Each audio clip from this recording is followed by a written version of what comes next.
what we just witnessed at Madison Square Garden last night wasn't just a basketball game. It was an absolute collapse for the ages. You want the breakdown from the Willie Bobo Show? Here's the cold, hard truth on how the San Antonio Spurs let a 29-point lead turn into an absolute nightmare, putting the Knicks on the brink of their first title since 1973. Let's get it.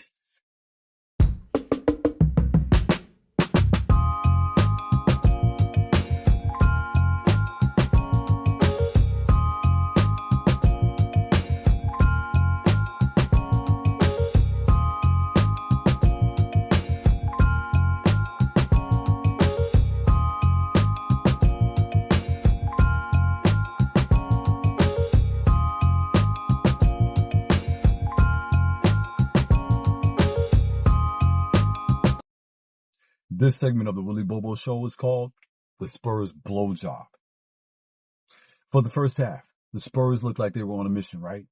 Shooting a blistering 65% in the first quarter, building a 76-49 halftime lead. 76-49. Had the Garden fans staring at the floor in utter disbelief. They were controlling the pace, moving the ball, making everything look easy, right? Championship basketball was a 48-minute fight. And the Spurs simply stopped fighting when the pressure mounted. Check it. The defense that held the Knicks to 29% shooting in the first quarter completely evaporated. They let the New York Knicks win the third quarter, 26-14, and by the fourth, the momentum had completely shifted. The Spurs became stagnant, watching their massive lead bleed away possession by possession, while the Knicks' energy grew infectious. Undeniable. I hate to say it about the guy because I like the guy. The De'Aaron Fox factor. De'Aaron Fox, and man, it was tough to watch. While he put up 18 points and 7 assists, the narrative coming out of his game is the critical gaffe that left the floor wide open. In the closing moments of those high-stakes NBA Finals games, you cannot afford that kind of mental lapse. And his play down the stretch is being labeled by many as a straight gaffe. That allowed the Knicks back into the driver's seat. When you're nursing a lead that large, the game should be in the freezer, but instead, it was left for the taking. JB, floor general. Jalen Brunson is playing like a madman possessed. He absolutely ate up the Spurs. Defensive assignment after defensive assignment, finishing with 36 points, 7 assists, 3 steals. See, he didn't just score. He controlled the tempo and willed the team back when they were down by 30. That, sir, is Jordan-esque. He put the entire organization on his back, consistently making tough, contested buckets, chipping away at that deficit.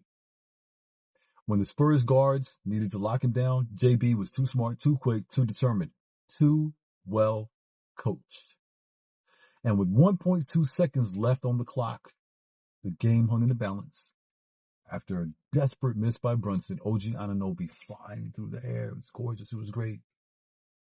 Who was a force all night with 33 points, did exactly what a winner does. He crashed the glass. His tip in at the buzzer secured that 107-106 win. And that's a defining image of this series. Now the Spurs are down 3-1. And with the way that the Knicks are playing, San Antonio is staring at a very long night, keeping this on their mind until Saturday. This wasn't just a loss. It was a psychological blow that just might have ended their season. Now, here's the thing. When I was in high school, my coach put us in situations where you had 12 minutes, you're down by 20. We could not. Tracy Johnson remembers. I'm sure that, Roy remembers. Other players that played with me, that, we were down by 20. He would set this up on the clock. The rules were, we could not run a fast break. We had to run our offense, and then we had to set up in either a half court or full court trap, whatever he called. And we had to find a way to run our offense, right? And our offense was complex, and everybody had to touch the ball before the shot went up, okay? So that's a good 20 seconds right there, right? He put us in game situations that, to me, it doesn't appear that this was a game situation, okay? The reason why I'm correlating being down by 20 is what the Knicks did. They were ready for that situation. So what coach did to us was, a piece of Coach Kroom, may he rest. What coach did to us was like, look, you need to learn how to come back from a 20-point deficit without running and gunning. The Knicks didn't run and gun.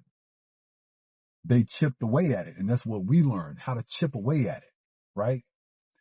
And when the Spurs were up that far, there was no need to shoot another jumper. That's a 29-point lead, man. The only thing you should have been doing is going to the cup, getting fouled, putting the Knicks in foul trouble, wearing their thin bench out, going to the free throw line, and you should have won by at least 60. And I'm being serious with that because if you think about the 3-point shots that they put up, they missed. That's transition. Okay? The physics of the game go, you shoot a 3, normally it's going to rebound out to the free throw line. Well, guess what? You got fast-ass Jalen Brunson. You got fast-ass Hart. They're gone, right? You're giving them fast break points. The mentality was insane. The coaching on the Spurs, it was bad. It was bad. Timeout should have been called. Get these guys back together. Halftime speech shouldn't have been, oh, yeah, we got him. No, let's bury him. Put your foot in their throat. But that didn't happen. If you guys don't get your shit together, there's nothing you can blame on the officials because the officials have done everything they can to make sure that Wembanyama stays in this series. If he had gotten another technical foul, if he had gotten another flagrant foul, that is, he would be ejected. That shit that he did to Jalen Brunson should have him ejected. The NBA is trying their best to put this championship in the hands of the Spurs, San Antonio fans. Your team is blowing it. Down 3-1. This ain't LeBron and the Cleveland Cavaliers coming back on the Golden State Warriors. Let's not forget that, what's his name? Crazy motherfucker. Draymond got suspended. He got expelled from that because of the fact that he had a couple of flagrants. Okay? This ain't that. What I predict is the Knicks are going to probably lose when they come here. The officials are going to make sure of that. But what also is going to happen is that Alvin Silverman, weird-looking motherfucker, somebody give that nigga a sandwich. I'm skinny, but that motherfucker is pure frail. What's going to occur is we're going to go back to New York, close it out in New York. It's going to be the biggest fanfare ever in the history of mankind. That's more than likely how it's going to end. Knicks in 6. Thank you for tuning into the Willie Bobo Show. Of course, make sure you hit that like, subscribe. I'm always on deck for you. Make sure that you check out my man Louie, Ice Water over there, you know, saying Connected Dots and so on. Also, make sure you check out my man Ak also with the Hip Hop Barbershop. I always big up people and show love, even though they may not do the same to me. So if you want to be a guest on the Willie Bobo Show, contact me on Facebook at Hakeem Green, or you can always hit me up at the Willie Bobo Show at gmail.com. Peace.